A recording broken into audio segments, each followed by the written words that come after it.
Renovasi rel kereta api di Cina saat ini diawasi ketat oleh mandor anti korupsi yang bertugas memastikan proyek berjalan sesuai aturan tanpa penyelewengan dana.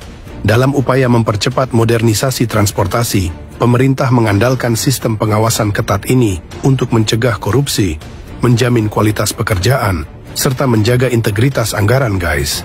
Peralatan Cina yang baik dan mesin yang baik, para pejabat dan pemerintah di Cina yang baik, juga Presiden Xi Jinping yang baik, membuat semua pembangunan dan pekerjaan menjadi semakin baik.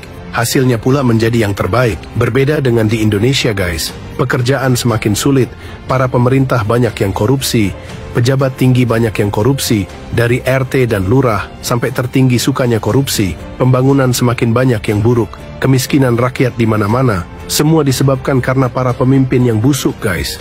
Inilah proses pengecoran jalan desa di Cina, dan mereka memasangkan besi di lantai jalan itu. Ya guys, sangat berbeda dengan di kampung. Saya pengecoran jalan paling bertahan beberapa bulan sudah hancur lagi, karena kualitas buruk dan tidak memakai besi peralatan dan mesin yang baik. Di Cina membuat hasil pekerjaannya juga menjadi yang terbaik.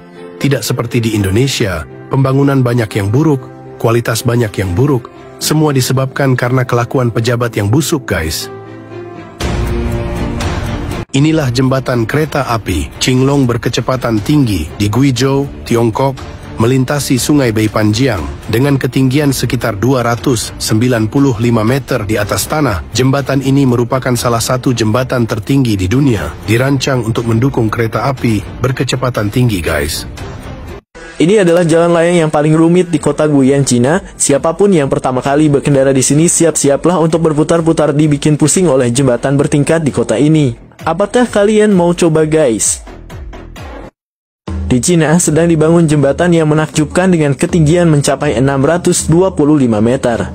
Jembatan ini akan menjadi salah satu yang tertinggi di dunia, menunjukkan kemajuan teknologi dan infrastruktur Cina. Proyek ini bertujuan untuk meningkatkan konektivitas dan mendukung pertumbuhan ekonomi di wilayah tersebut. Kelemahan Indonesia adalah dalam memberantas korupsi yang tak kunjung berakhir. Korupsi merajalela menghambat pembangunan dan memperluas kemiskinan. Korupsi di Indonesia harus dimusnahkan, berikut pelakunya harus dibunuh ya guys. Jembatan di Chongqing, Tiongkok terkenal dengan keunikan dan kepadatan lalu lintasnya. Chongqing adalah salah satu kota terbesar di dunia dengan populasi yang padat, yang menyebabkan jembatan-jembatannya sering dipenuhi kendaraan. Jembatan-jembatan ini menghubungkan berbagai bagian kota yang terpisah oleh sungai-sungai besar, sehingga menjadi titik krusial dalam sistem transportasi. Keunikan arsitektur dan pemandangan spektakuler dari jembatan-jembatan ini juga menjadi daya tarik tersendiri, meskipun sering menghadapi tantangan kemacetan lalu lintas yang berat.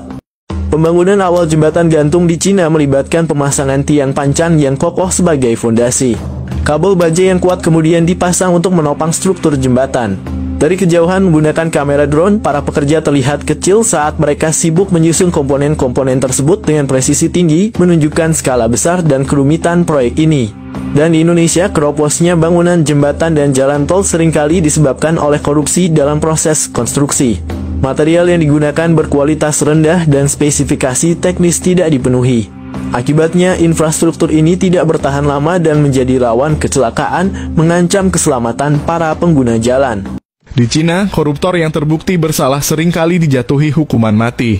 Proses ini melibatkan pengadilan cepat dan eksekusi, seringkali dengan metode tembak atau suntik mati, sebagai upaya pemerintah untuk menegakkan hukum dan memberantas korupsi. Dan inilah prosesi pembangunan pondasi jembatan gantung raksasa di Cina melibatkan penggunaan penyangga besi besar berwarna merah. Penyangga ini dirancang untuk menahan beban dan memastikan stabilitas jembatan yang akan menghubungkan dua titik dengan jarak yang sangat jauh. Struktur besi merah ini menjadi elemen kunci dalam mendukung kekuatan dan ketahanan jembatan terhadap berbagai kondisi cuaca dan penggunaan intensif. Kalau di Indonesia proyek besar kayak gini, wah sudah bangkrut nih dimaling koruptor uangnya, guys. Proyek pembangunan jembatan layang bertingkat di atas laut di Cina telah mencapai 50% dari penyelesaiannya. Proses ini melibatkan penggunaan teknologi canggih dan material berkualitas tinggi untuk menjamin kekuatan dan kestabilan struktur. Dengan tim yang terdiri dari insinyur dan pekerja berpengalaman, mereka terus mengerjakan fondasi dan bagian-bagian penting lainnya, memastikan setiap tahap pembangunan memenuhi standar keselamatan yang ketat. Proyek ini diharapkan akan meningkatkan konektivitas dan mempercepat perjalanan antar wilayah di sekitarnya. Kalau di negara kita proyek sebesar ini bisa terancam bangkrut dan mangkrak seperti IKN ya guys. Jembatan ini mengingatkan saya ketika menyeberang bersama kapal feri dari Merak ke Bakauheni menuju Kalianda, Lampung Selatan. Seandainya Selat Sunda bisa bikin jembatan seperti ini, wah keren banget. Tapi sayang koruptor selalu menghambat negeri ini ya guys.